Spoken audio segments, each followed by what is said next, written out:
प्रदोष व्रत भगवान शिव को अति प्रिय है और शनि प्रदोष व्रत कथा का श्रवण करना भी अपने आप में महत्वपूर्ण होता है। तो दर्शकों, आज की वीडियो में हम शनि प्रदोष की कथा करेंगे। सभी दर्शकों को सादर प्रणाम। जय श्री कृष्ण।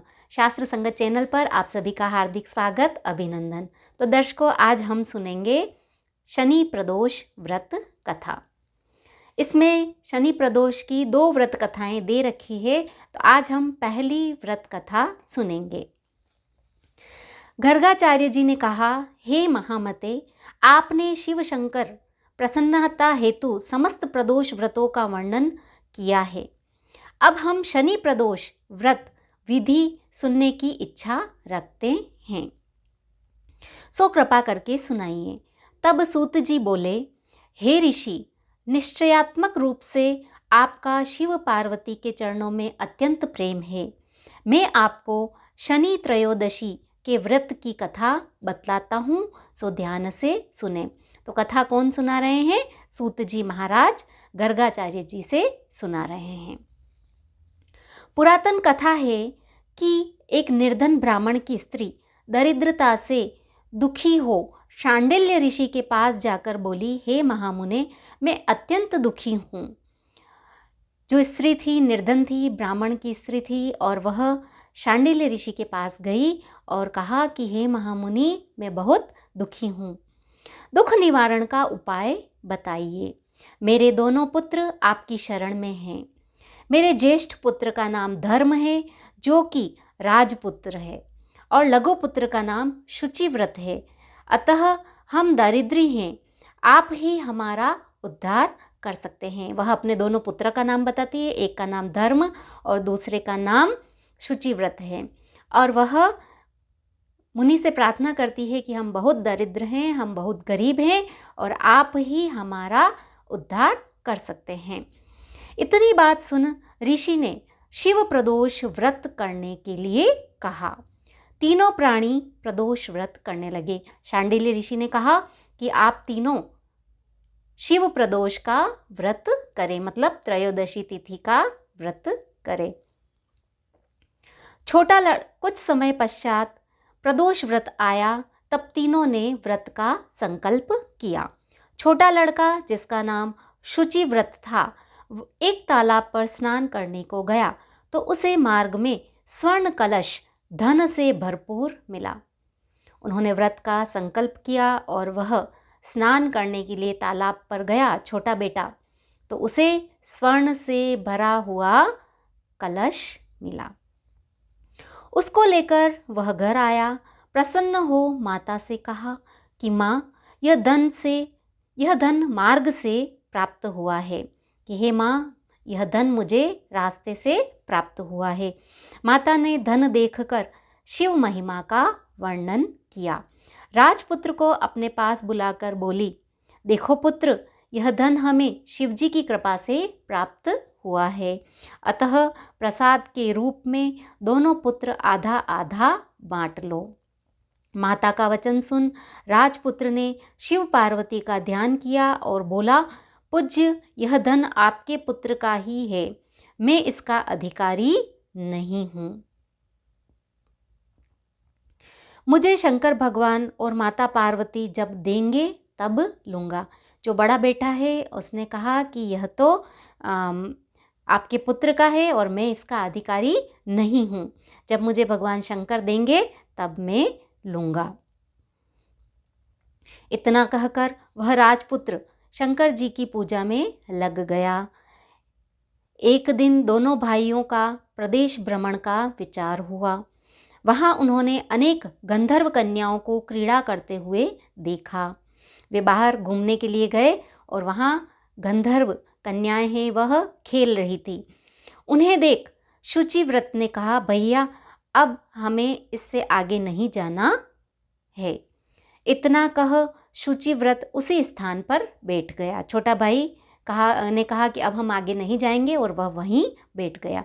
लेकिन राजकुमार अकेले महिलाओं के बीच जा पहुंचा। वहाँ एक स्त्री अति सुंदर राजकुमार को देखकर मोहित हो गई। बड़ा भाई आगे गया और वहाँ एक स्त्री थी, वह अति सुंदर उस राजकुमार को देखकर उस पर मोहित हो गई और राजकुमार के पास पहुंचकर कहने लगी, हे मित्रों, इस जंगल के पास एक और जंगल है, तुम वहाँ जाकर देखो, भांति भांति के पुष्प खिले हैं, बड़ा सुहावना समय है, उसकी शोभा देख कर आओ, मैं यहाँ बैठी हूँ, मेरे पैरों में बहुत दर्द है। यह सुनकर सभी महिलाएं दूसरे जंगल में चली गई। मतलब उस महिला ने जो राजकुमार के पास आई, उसने कहा दूसरी महिलाओं को कि पास में और एक जंगल है जहाँ सुंदर सुंदर पुष्प है, वहाँ की शोभा देख कर आओ, मेरे पैरों में दर्द है तो मैं यहीं बैठी हूँ। यह सुनकर दूसरी महिलाएं सब जंगल में चली गई। वह अकेले ही सुंदर राजकुमार को देखती रही और वहाँ वह राजकुमार को देखती रही। इधर राजकुमार भी कामुक निगाहों से देखने लगा। युवती बोली, आप कहाँ रहते हैं? वन में कैसे पधारे? किस राजा के पुत्र हैं? क्या नाम है? राजकुमार ने कहा, मैं विदर्भ राजा का पुत्र हूँ, आप अपना परिचय दे। युवती बोली, मैं विद्राविक नामक गंधर्व की पुत्री हूँ, मेरा नाम अंशुमति है। मैंने आपकी मनस्थिति को जान लिया है कि आप मुझ पर मोहित हैं। विधाता ने हमारा तुम्हारा संयोग मिलाया है। युवती ने राजकुमार को के गले में मोतियों की माला डाल दी। राजकुमार हार स्वीकार करते हुए बोला कि हे भद्रे, मैंने आपका प्रेमोपहार स्वीकार कर लिया है, परंतु मैं निर्धन हूँ। राजकुमार के इन वचनों को सुनकर गंधर्व कन्या बोली कि मैं जैसा कह चुकी हूँ वैसा ही करूँगी। जब गंधर्व कन्या ने मोतियों का हार राजकुमार के गले में डाला, तब राजकुमार ने कहा कि मैं आपका यह उपहार स्वीकार करता हूँ, परंतु मैं दरिद्र हूँ, निर्धन हूँ।